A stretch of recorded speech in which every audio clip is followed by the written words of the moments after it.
Southern New England's trusted news source, ABC6 News at Noon.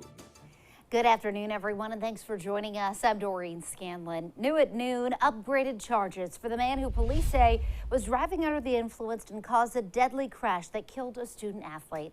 ABC6 News reporter Olivia DeRocha is live outside of court with these new details. Olivia? Good afternoon. Like you said, today's hearing was to upgrade those charges against Alexander Krajewski since last week's death of 17-year-old Matthew Dennison. Now in court today, Matthew Dennison's whole family there, as well as Kevin McDonald, the other student who was injured in this crash. Now today, those new charges brought against the 30-year-old were driving under the influence, resulting in death, and driving to endanger, resulting in death. Now the two previous charges for Kevin McDonald remain the same from when Krajewski was first arraigned nearly a month ago to the date. Krajewski, brought before the judge in handcuffs today, was ordered by the state not to drive and has been suspended from his paramedic class. The 30-year-old is currently on paid leave from the Newport Fire Department since that February 12th crash. Now, June 13th was the date that the judge asked for pre-trial services to check in to just make sure that Alexander Krajewski is following all these rules set forward today. The judge asking Krajewski to keep the peace and to remain on that good behavior, saying he has a very long road ahead of him. Now, looking ahead to later this week, Dennison's wake is scheduled for Thursday. His funeral is scheduled for Friday. For now, we're live in Wakefield. Olivia DeRocha, ABC6 News. Yes, Olivia, thank you. And as she said, funeral arrangements are now set for Matthew Dennison. His wake will be this Thursday from 3 until 8 at the Hill Funeral Home on Main Street in East Greenwich. His funeral mass is Friday at 11 at St. Gregory the Great in Warwick. The family asks that services be reserved for relatives and friends. Any donations can be made in Dennison's name to Mothers Against Drunk Driving. At the State House today, lawmakers will debate legalizing marijuana for recreational use in Rhode Island. State Senator Josh Miller's bill would legalize the sale and possession of up to 1 ounce of pot for residents 21 years and older. The changes would go into place starting on October 1st. There would be a total of 20% in taxes, a new 10% cannabis tax in addition to local and sales taxes. And Rhode Island Governor Dan McKee is in Newport today. He's announcing a new broadband investment by Cox. It's part of an infrastructure push. It'll expand access to a 10-gigabyte network for parts of Newport, Portsmouth, Middletown, and Jamestown. We'll have more on his announcement starting on ABC6 News first at 4. And Gina Raimondo is back in Rhode Island today. The U.S. Commerce Secretary giving a lecture at Brown University. Raimondo, of course, the former governor of Rhode Island, will share ideas on how the U.S. can continue to compete globally while also creating an economy that works for all Americans. The event is part of a university lecture series. University President Christina Paxson will lead a moderated discussion afterward. And now to the weather as we take a live look outside over Providence with our sky cam. Some really pleasant temps out there. Really pretty day, too. Chelsea's in the Weather Center with your first forecast. Hi, Chelsea. Hey, Doreen. Yeah, a few more clouds outside today compared to all of that sunshine we had yesterday. But there's times that it's still brightening up, and those temperatures are now sitting at 60 degrees in the Providence area, way above average for this time of year. Warmest temp of the day should be in the upper 40s, so we are more than 10 degrees above average. Even at the coastline, some mild temperatures, low to mid-50s for Westerly, for Newport right now. 57 still in Smithfield, 60 though in Providence, 60 in New Bedford, 60 in Norwood. All of us running a few degrees warmer than where we were yesterday at this time, and yesterday was a beautiful day. We're talking about temperatures coming up 5 to 10 degrees warmer right now compared to yesterday at lunchtime. Now, as I mentioned, there are a few more clouds outside today compared to yesterday. What we're looking at is dry conditions for now, but we do have rain that'll arrive to the area very late tonight. You're going to see a blend of sun and clouds for the remainder of the afternoon. But about 9 o'clock, we're still in the 40s. We're still dry. I would say between 10, 11 o'clock, we start to see some scattered showers moving into the area. I'll let you know if those impact our temperatures at all coming up in just a few minutes. Doreen? Thank you. And now to an ABC6 News follow-up. Continued fallout today in North Kingstown after the release of a detailed investigative report into how school administrators responded to accusations of inappropriate conduct by a high school basketball coach. ABC6 News anchor Casey Cant's following the story for us. He is live in the newsroom with more. Casey? Yeah, Doreen, this Phase 2 report suggests administrators should have done more after learning of allegations against Coach Aaron Thomas. Thomas was the basketball coach until he was put on leave in February of last year after a former student accused him of conducting naked fat checks. Thomas later resigned. The school committee also decided to fire him. Under scrutiny in this Phase 2 report, prepared by an attorney hired by the school district and school committee, are Doctors Phil Auger and Denise Mansieri. Auger was the superintendent of schools for 9 years before he resigned last week. Mansieri is the assistant superintendent. Attorney Matthew Oliveiro concludes that Mansieri, as principal, should have confronted Thomas about his conduct back in 2017. At that time, the athletic director said he observed Thomas conducting a fat check in his office rather than the gym. Oliveiro will, while noting that he found everyone he interviewed credible, did reserve some criticism for Dr. Auger as well, particularly his actions in 2018 after a former student told him about the fat checks. At that time, Auger put in place a new protocol mandating use of a machine for the tests. But in the conclusion to his report, Oliveiro writes, quote, "The abject failure and neglect of monitoring and oversight over Mr. Thomas's conduct after September 2018 by the superintendent can logically be considered neglect of duty," end quote. As for next steps, Oliveira did not recommend any specific action against administrators. District IT Chief Michael Waterman was named interim superintendent last night, and counselors were on site at the high school today for any students or teachers who wish to speak with them. Reporting live in the newsroom today, Casey Cantz, ABC6 News. All right, Casey, thank you. And now to an ABC6 update. Wrentham police blocked part of Route 1 north and south after a deadly crash this morning. On Twitter, Police Chief Bill McGrath confirmed the road did reopen shortly after 7. There's been no further update, though, on the identity of the driver or how this crash happened. We did reach out to the Wrentham police for an update. We'll bring that to you on ABC6.com just as soon as we get it.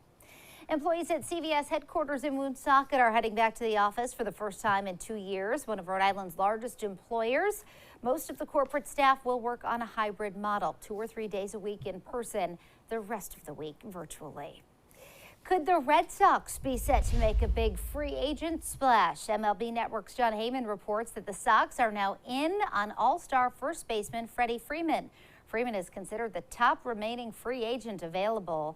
The Sox are said to be contending with the Yankees, Rays, Jays, and Dodgers for Freeman's services. Freeman was the 2020 NL MVP and won a World Series with Atlanta last year. He spent his entire 12-year career with the Braves.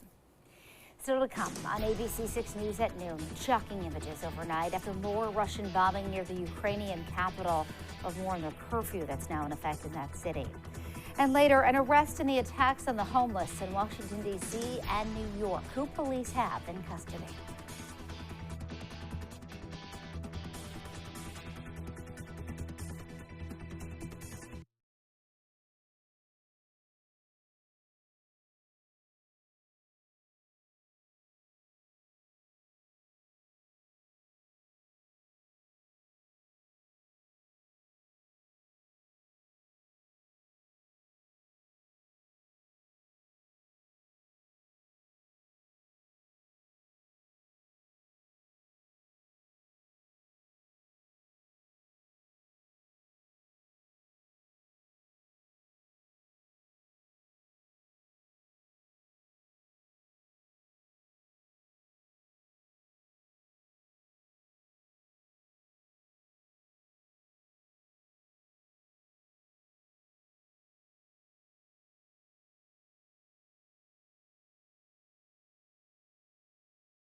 Now to the crisis in Ukraine. Russia is expanding its attacks in Ukraine's capital city of Kyiv as it closes in, striking residential areas. The military and humanitarian crisis is deepening. The UN reports that nearly 3 million refugees have fled Ukraine since this war began. ABC's Elizabeth Schulze has the latest. 20 days after Russia invaded Ukraine, Russian forces are escalating their attacks on the capital, Kyiv. 3 areas were hit overnight, including this 15-story apartment block. This missile strike in the heart of the city, killing at least 2 people and wounding several others. ABC's Ian Pannell is on the ground in Kyiv. This is exactly what indiscriminate Russian bombardment actually looks like. An apartment block struck by a missile at 5 in the morning. And you can see the incredible damage that it's done. And scenes like this are being played out across the country. Drone footage shows the devastation in the battered city of Mariupol. In a show of solidarity with Ukraine, leaders from 3 EU countries today are visiting Kyiv to meet with President Zelensky.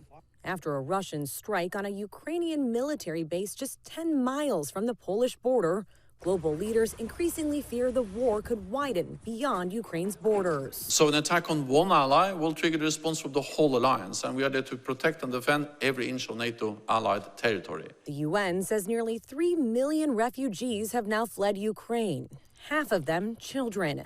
That's nearly 1 child becoming a refugee every second since the war began.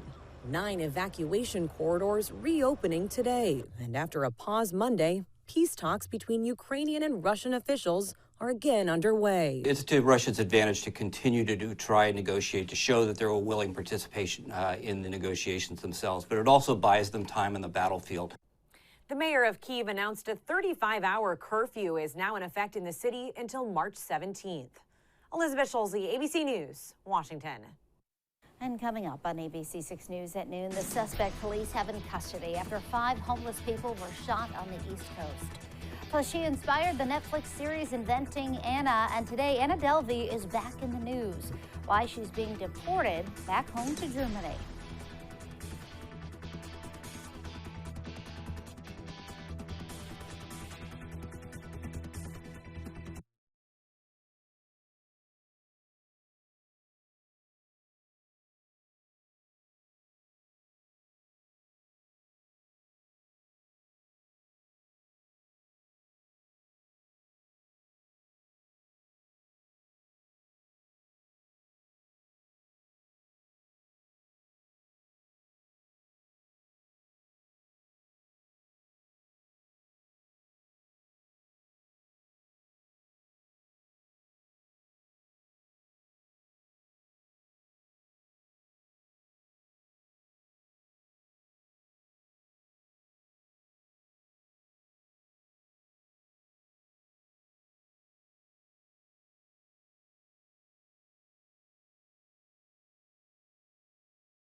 ABC6 News at noon covering national headlines now. An arrest in several shootings in Washington, D.C. and New York City. The suspect arrested in D.C. this morning, according to a tweet from police. He's linked to at least 5 shootings of homeless people. At least 2 of the victims died. The FBI is involved in this investigation So far, there's no word about a possible motive. Also arrested, the man accused of stabbing 2 employees inside the Museum of Modern Art in New York City. He was arrested in Philadelphia. Authorities say Gary Cabana hopped over the counter at the museum and attacked a man and woman with a knife Saturday. He was found sleeping on a bench at a Philly bus terminal. The 2 victims here are in stable condition. Convicted con artist Anna Sarokin was reportedly deported overnight. Her string of crimes were at the center of the popular Netflix show Inventing Anna. Sarokin spent the past year in immigration custody, a deportation order signed for her in February. Her attorney says they've been fighting for her to stay in the U.S. Sarokin, who went by the name Anna Delvey, was found guilty of stealing more than $250,000 from acquaintances, banks, and hotels to bankroll her lavish lifestyle. And a Florida judge siding with the family of Bob Saget to block the release of photographs and videos related to his sudden death. The 65-year-old actor and comedian was found dead in his Orlando hotel room in January. The medical examiner determining that Saget died of a head injury, likely sustained in a fall. And now, your ABC6 Storm Tracker weather with meteorologist Chelsea Priest. Oh, we're seeing a blend of sun and clouds outside today. Sometimes it's really bright. Sometimes there's some clouds out there, and those clouds are going to be thickening up a bit as we head through the remainder of the day and into the evening hours. That being said, we're dry today. We're warm today. Our temperatures right now are sitting around 60 degrees in the Providence area. Upper 50s and low 60s for most of us. A few degrees cooler at the immediate coastline with those water temperatures that are still only around 40 degrees this time of year. But we are warmer right now than where we were yesterday at this time, and all of us are well above the average high. The warmest temperature of the day should top out in the mid to upper 40s, so to be around 60 degrees is a nice mild day. And again, this entire week, we have mild temperatures in place. What we're looking at today is a light and variable breeze right now. Eventually, that breeze does come in from the southwest, which keeps us cooler for the coastline, but inland spots stay around 60 degrees today. Tomorrow, we're still around 60 degrees. Even Thursday, as some rain moves in for St. Patrick's Day, we're looking at temperatures still 10 degrees above average. And then we clear out. Friday looks amazing. We're looking at partly to mostly sunny conditions and highs around 70 degrees, more than 20 degrees above average. Even into the weekend, as we do track more rain coming into the area and the temperatures cool down, they are still above average. So we are looking at a long stretch of above average high temperatures. Again, not quite as perfect a blue sky that we saw yesterday. There's some clouds rolling in and out of the area. That's ahead of a quick little system that mainly passes to our north overnight. You can already see some snow up to our northwest. Most of that precipitation stays to our north, but we get a few scattered showers coming through the area, and that's not until very late tonight. Most of us aren't impacted at all by those rain showers. What we're looking at hour by hour, some increasing clouds through the evening hours. 9 o'clock, there's still rain up to our north and our west. We're still dry through about 9, 10 o'clock. Then we get a quick batch of some scattered showers coming through. It's very light. And by 6 or 7 o'clock tomorrow morning, we're back to clearing conditions. Tomorrow looks partly to mostly sunny with those temperatures still around 60 degrees. Should be a nice bright day. And then as we head into Wednesday evening, you'll start to see some clouds rolling in once again. We get into Thursday morning. We're dry to start the day, and I do think the morning stays dry. But by about lunchtime, scattered rain moves into the area, and we deal with scattered rain showers through Thursday afternoon, through Thursday evening for your St. Patrick's Day plans. Eventually, that low clears out, giving way to that beautiful day on Friday. Today, hovering around 60 degrees, a partly sunny day. At times there's some clouds, at times there's some sunshine. Tonight, after 10 o'clock, we get a few scattered showers coming into play. Again, anybody that might be on the roads in the middle of the night, that's where you're going to see the rain. Otherwise, there's really not that much rain, and it's drying out by very early tomorrow morning. Tomorrow looks great with partly to mostly sunny conditions and our high temperatures still in the upper 50s to about 60 degrees. Again, Thursday morning looks dry, but by about lunchtime, scattered rain starts to move in. We deal with rain through the afternoon, through the evening hours, and then we clear out into Friday. It's a warm day around 70 degrees. Saturday, rain in the forecast, temperatures in the 50s. Will gradually clear out on Sunday, temps in the low 50s, and then sunshine and above average temperatures continue into next week. Doreen? Chills, thanks. Coming up next at noon, meet Sparky, an outgoing young pup who's looking for a playmate. He is this week's pick of the litter.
Welcome back. It's Tuesday. That means it's time for Pick of the Litter. We have our friends from the RISPCA here. You guys have brought Sparky today.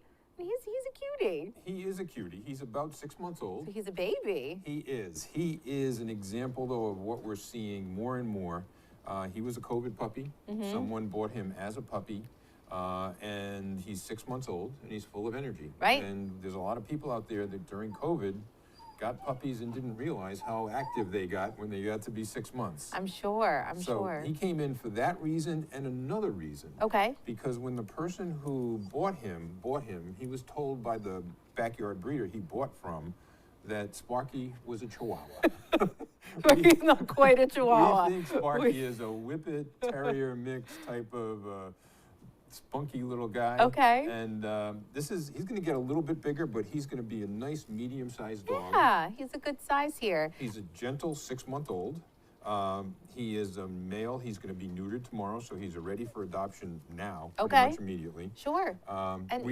Being so young, I mean, he can really go in most situations, right? He can go anywhere.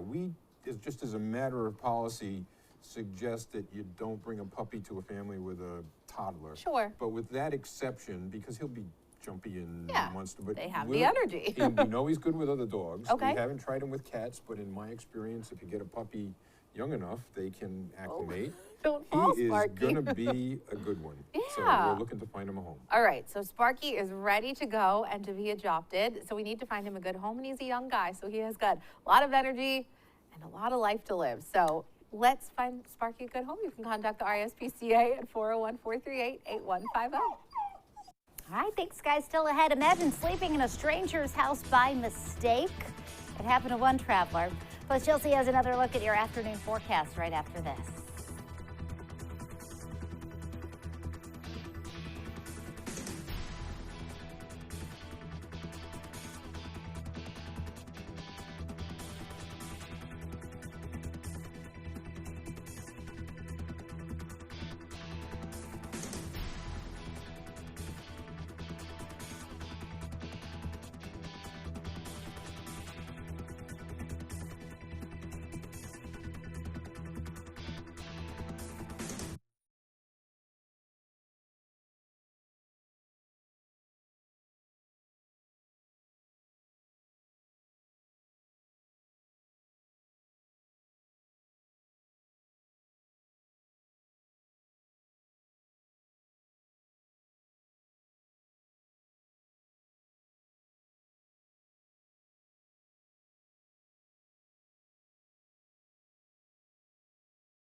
Finally this afternoon, a case of mistaken Airbnb. Paul Drexler made an honest mistake traveling to Miami. He was exhausted when he arrived at his rental at 2 a.m. So he followed the instructions that his Airbnb left behind and went to sleep, only to wake up to a knock at the door and a man telling him it was not, in fact, his Airbnb.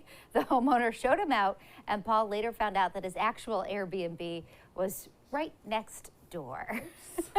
I can't believe how calm the homeowner was in the whole scenario. I can see how that happens. You know, Yeah. staying at Airbnb is sometimes you show up and you're like, I think this is it. I think we're good. It's awfully creepy to Yeah. think of. I know. Yeah, I mean, good thing that man had left out the towels. Yes, there you go. We are looking at partly sunny conditions outside for the remainder of the afternoon. Temps are around 60 degrees today. Few showers come through very late tonight, and they clear out very early tomorrow morning. So tomorrow looks like another nice day, partly sunny, with temperatures around 60 degrees. Thursday starts dry, but rain comes in for the afternoon and evening hours, but then we clear out, and Friday looks amazing. 70 degrees for a high temperature.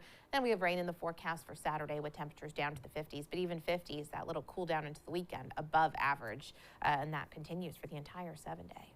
That's something when the meteorologist said, Friday looks amazing. It does, I know. So mark it now and make Yeah. your plans. All right, Chelsea, thank you. And thank you for joining us for the news at noon. The news continues first at 4. Have a great day, everybody.